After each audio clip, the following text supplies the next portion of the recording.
Hello, and welcome back to the Talking Apron, where we explore how adding nutrient dense foods to your diet a little bit at a time can really make lasting health impressions on your body.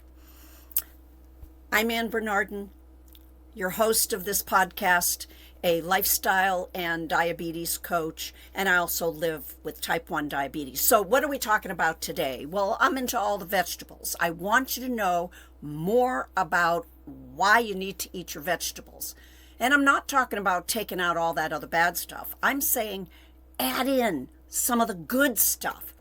So today we are in our kitchen again. And there's something in everybody's kitchen that we don't usually highlight, and it's underestimated, and that is lettuce. And we're not just talking the watery iceberg lettuce, let's have a wedge salad with our blue cheese and our bacon.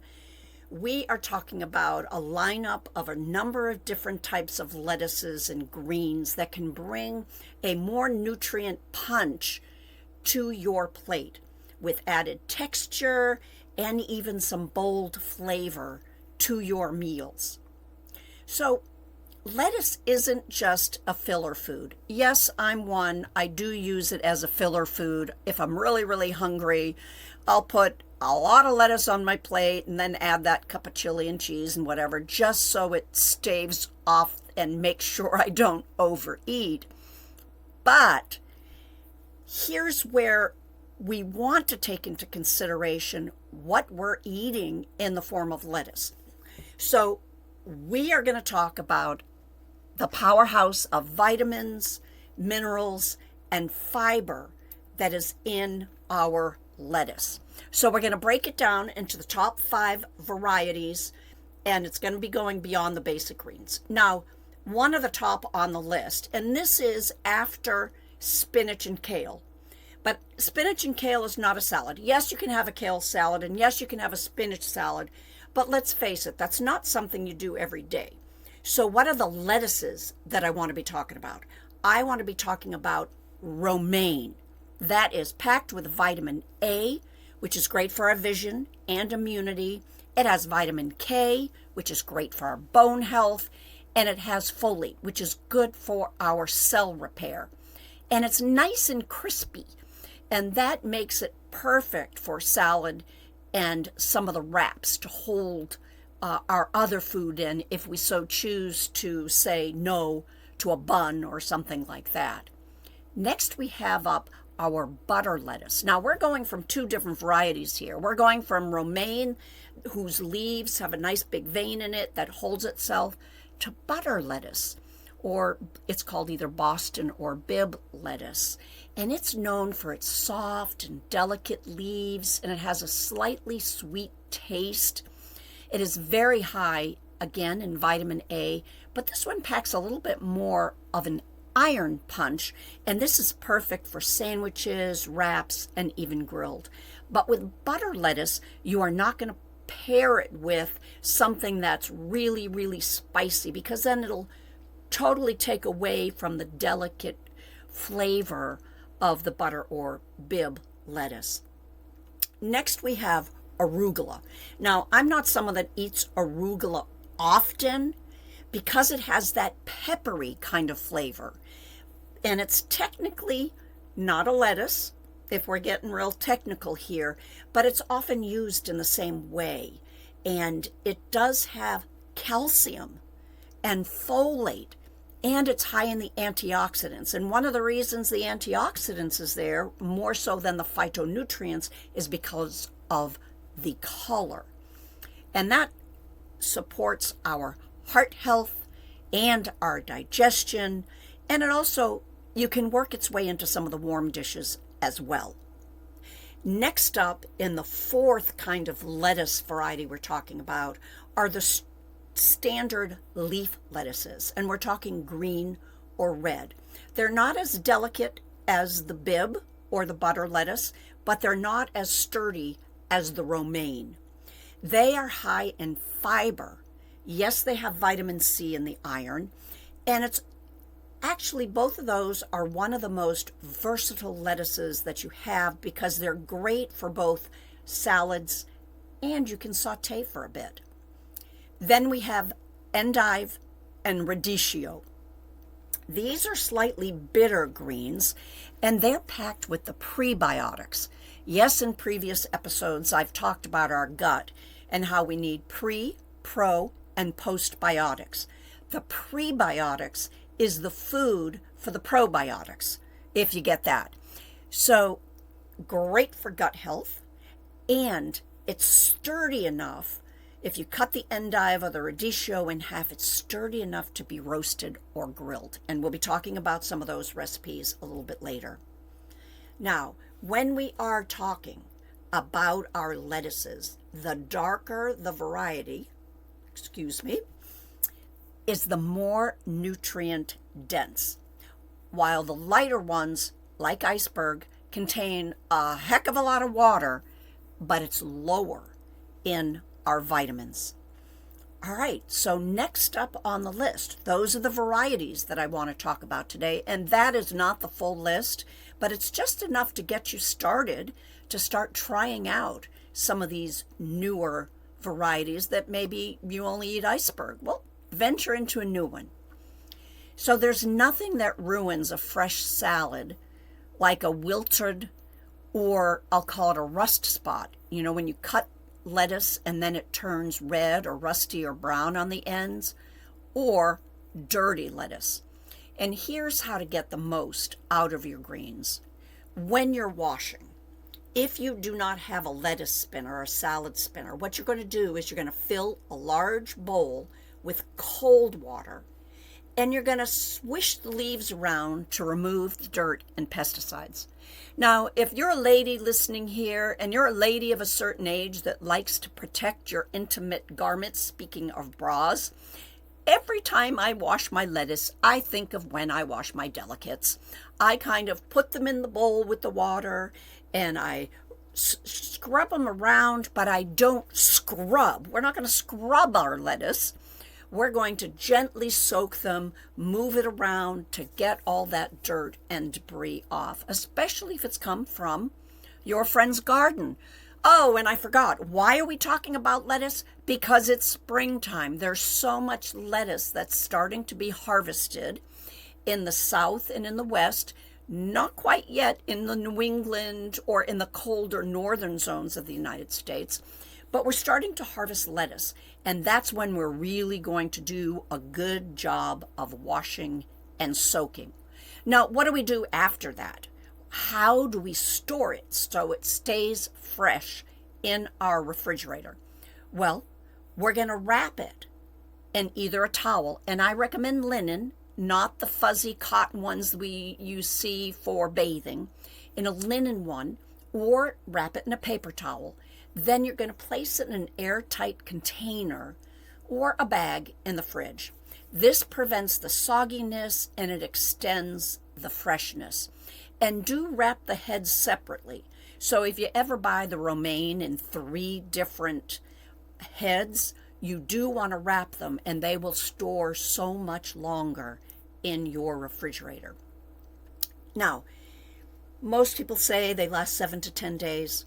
I've had them last longer, up to 2 weeks. I'm a single gal. My refrigerator, I don't like going shopping, but I like eating.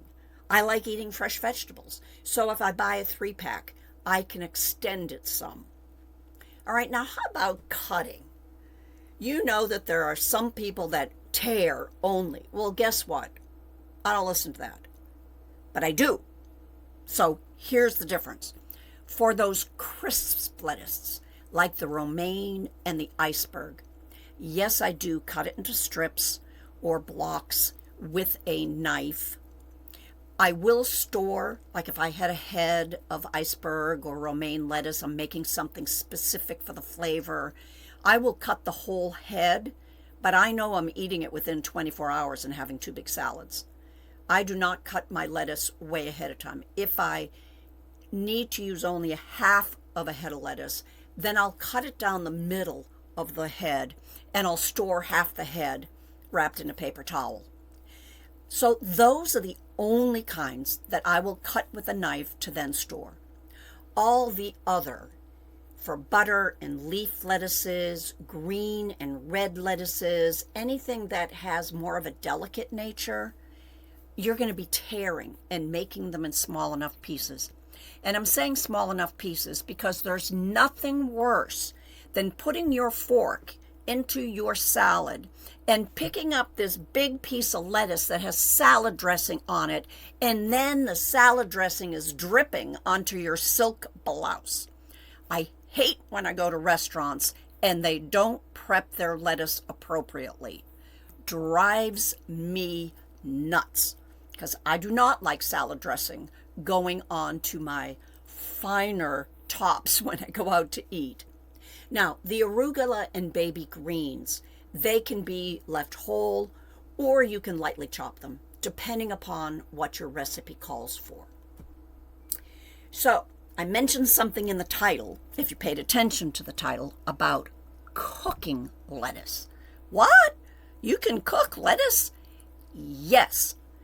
Lettuce isn't just for cold salads. It can be cooked. And some of the best ways to prepare, I'm going to be listing a couple right now. Grilled romaine. You cut the romaine in half. You've already cooked your chicken, barbecue, etc. It's pulled off the grill. You cut the romaine in half. You put it onto the grill. And then you're getting all the serving platters. Everything's going on the table. And you pull that romaine off because it's not going to be put on for long. You drizzle with some olive oil, and then you can grill it you can put olive oil on it before you put it on the grill, but it only needs to be for like 2 minutes. Then you're going to be taking it off, putting it on a platter. You can put some Parmesan cheese on top and maybe slice it into quarters or something like that. Maybe you might even want to put like a balsamic glaze.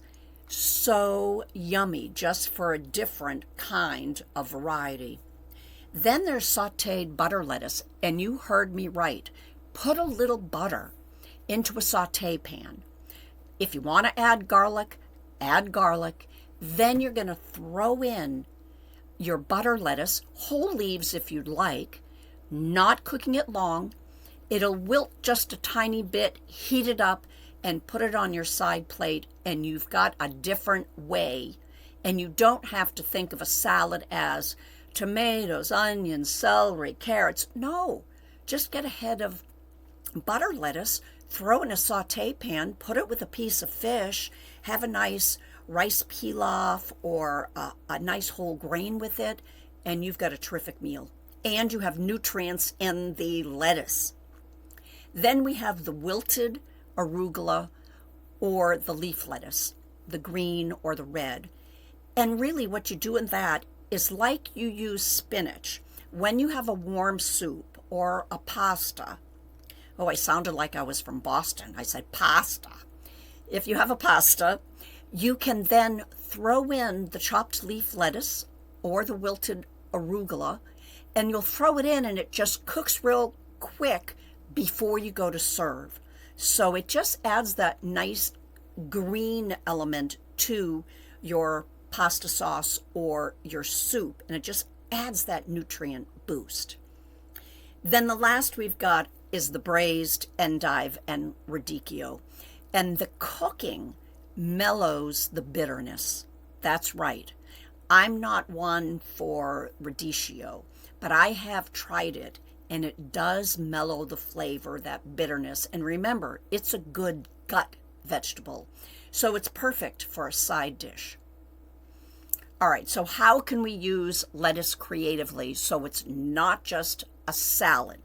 We know it adds crunch. We know it adds that freshness. We know it adds water to our diet.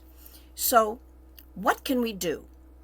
Well, I know you know romaine lettuce is great for salads and sandwiches and wraps, but let's talk about the wraps, because we can definitely use it for our tuna salad, our chicken salad, making these little wrapped boats or tornadoes to pack for work, to have something nice then when you're not having a sandwich. Or maybe you're going to have different carbs for your lunch. You have a bean salad and you have some tuna salad and you want to contain it and you don't want to add more carbs. Then you'll use the romaine as a wrap. Then we have those soft lettuces, and they're good for lettuce cups. That's right. Put it in a muffin tin, put a couple leaves in there, put your tuna fish or your chicken salad, and you know what? When you are ready to serve and you lift that out, because you're entertaining, looks lovely on a plate. The endive and radicchio, nice hearty salad dressings, bold dressings, nuts, and citrus. That really pairs well with those peppery flavors of the radicchio. And when we think of arugula, think something that already is spicy and it will add a depth of flavor. And we are talking pizza, pastas, grain bowls for that. All right, we've talked about a lot of stuff. Well, what are we looking about? Recipe-wise. First up, we know there's a terrific Caesar salad. Super easy. You cut up your romaine. You have Parmesan cheese. You have lemon juice. You have olive oil, garlic. Anchovies are optional. You chop it up and you mix it all together and you've got an easy romaine Caesar salad. You could get the salad dressing. Okay, you could make your own romaine dressing that has sometimes the raw egg in it, etc., make it creamier. You could do that.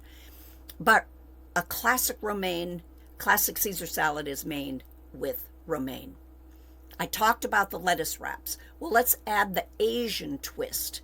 And we're going to be cooking up some tofu or ground turkey with some garlic, ginger, soy sauce, hoisin sauce, and we'll use those lettuce wraps as that cooling flavor, and then you have the warm inside, and it's a great way to share if you're doing a sharing meal with your family or friends. Now, we talked about grilling romaine. If you want to add a different twist, then you're going to be adding some lemon juice, fresh lemon juice, and some pepper, and that'll change it up. Or we've already talked about the wilted arugula and your pasta. Now let's talk about taco. Let's talk about tacos rather than on a corn tortilla. Maybe you want to cut down on your carbs, so you have one corn tortilla or one soft taco, and then you eat the rest of your meal in the lettuce boats. Because we're not talking about, with the Talking Apron and the lifestyle coaching, we're not talking deprivations here. We're talking about small steps we can take to help our blood sugar, to get more nutrient-dense foods into our bodies so we are healthier longer and we stave off disease and we keep our memories as we age. So, there you have it. Lettuce isn't just a boring side. I'm going to have a side salad. It has nutrition. It is nutritional that can be of value and can be the star of your plate. Again, whether it's raw in a salad or as a vessel for the rest of your meal, it's grilled, it's sautéed. There are so many ways. Start being creative with the ways that you can use these versatile greens. So the next time you're at the grocery store, don't bypass. Now I'm going to say, if endive comes in a pack of 5, don't do it. Find the one. You want to try it out. You want to try it before you go in bulk. But grab a new variety. If you never have red leaf lettuce, try red leaf lettuce. If you've never bought Boston lettuce, have Boston lettuce. Excuse me. And then you're going to experiment on how to add them to your meals. I so appreciate you listening to the Talking Apron podcast today. Again, I'm Anne Bernardin, your host, and I want to invite you to join our Facebook group called Health, Habits, and Hope, and share your favorite ways that you enjoy your lettuce. Reach out. So appreciate you. You can find the link for the Facebook group in the description of this podcast. All right, have a good one and stay healthy.